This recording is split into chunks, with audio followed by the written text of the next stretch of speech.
Chimney प्रकरण में अदालत के फैसले पर गजेंद्र सिंह शेखावत ने कहा कि आज सच की जीत हुई है। किसी भी सत्य को झूठ के आडंबर से बहुत दिन तक ढका नहीं जा सकता है। और जयपुर में बुधवार को राजस्थान के पूर्व सीएम गहलोत का नाम लिए बिना उन पर तंज भी कसा। सुनिए क्या कुछ उनकी तरफ से कहा गया है।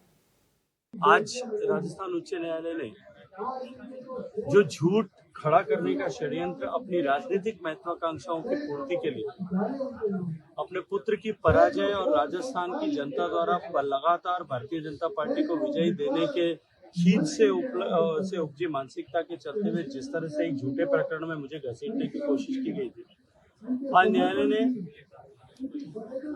उस पर अपना निर्णय सुनाते हुए उस इन्वेस्टिगेशन को क्वैश कर दिया और साथ साथ में फर्दर इन्वेस्टिगेशन बिना किसी न्यायालय की स्वीकृति के द्वारा न किया जाए, इसको लेकर के आज आदेश सुनाया है। एक बार फिर सत्य जीता है और ऐसी कुत्सित मानसिकता किसी व्यक्ति के चरित्र हरण करने का प्रयास जिस तरह से किया गया, उसके उन लोगों के मुंह पर आज न्यायालय के फैसले के बाद एक तमाचा। इस खबर पर ज्यादा जानकारी के साथ संवाददाता अरुण हर्ष हमारे साथ जुड़ गए हैं लाइव। अरुण, आपसे जानना चाहेंगे, गजेंद्र सिंह शेखावत को कोर्ट की तरफ से ये बड़ी राहत मिली है, क्या कुछ सुनवाई के दौरान कहा गया है और एसओजी की टीम ने जांच पड़ताल के दौरान क्या साक्ष्य हासिल किए थे?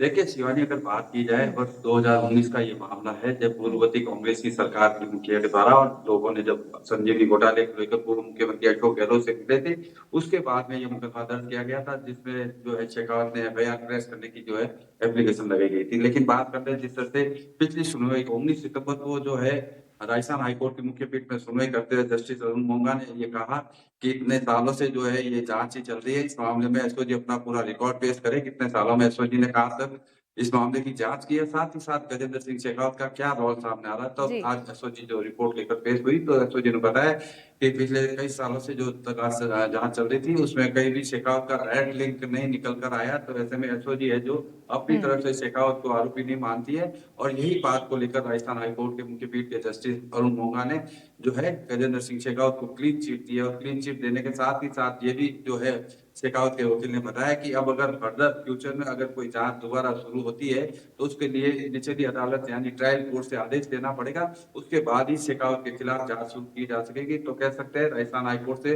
केंद्रीय मंत्री गजेंद्र सिंह शेखावत को बड़ी राहत मिली है संजीवनी घोटाले के मामले में। शिवानी, अरुण, देखिए इस पूरे मामले को लेकर तमाम राजनीतिक प्रतिक्रियाएं भी सामने आई और आज जब फैसला आया तो गजेंद्र सिंह शेखावत ने यह भी कहा कि सत्य की जीत हुई है, लेकिन बातों ही बातों में उन्होंने अशोक गहलोत पर भी तंज कसा है।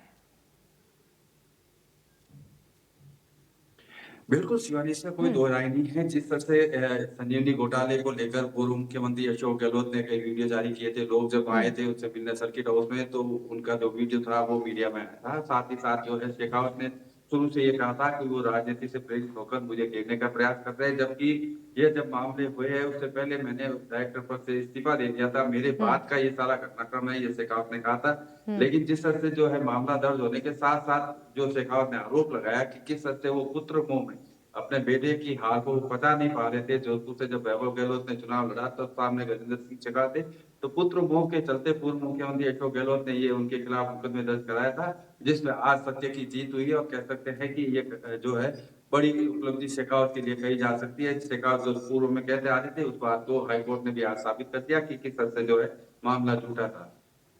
बिल्कुल अरुण, देखिए संजीवनी क्रेडिट कोऑपरेटिव ये मामला काफी पुराना मामला है जिसको लेकर अब फैसला आया है। गजेंद्र सिंह शेखावत को बड़ी राहत मिली है। इस बीच अगर इस पूरे मामले को हम समझने की कोशिश करें, कब कब इस पूरे मामले को लेकर सुनवाई हुई है, क्या क्या फैसले आए थे और आज का ये जो फैसला आया है वो कितना बड़ा राहत मिल सकता है इससे गजेंद्र सिंह शेखावत को? क्या आगे ये मामला अब सुनवाई के लिए नहीं जाएगा?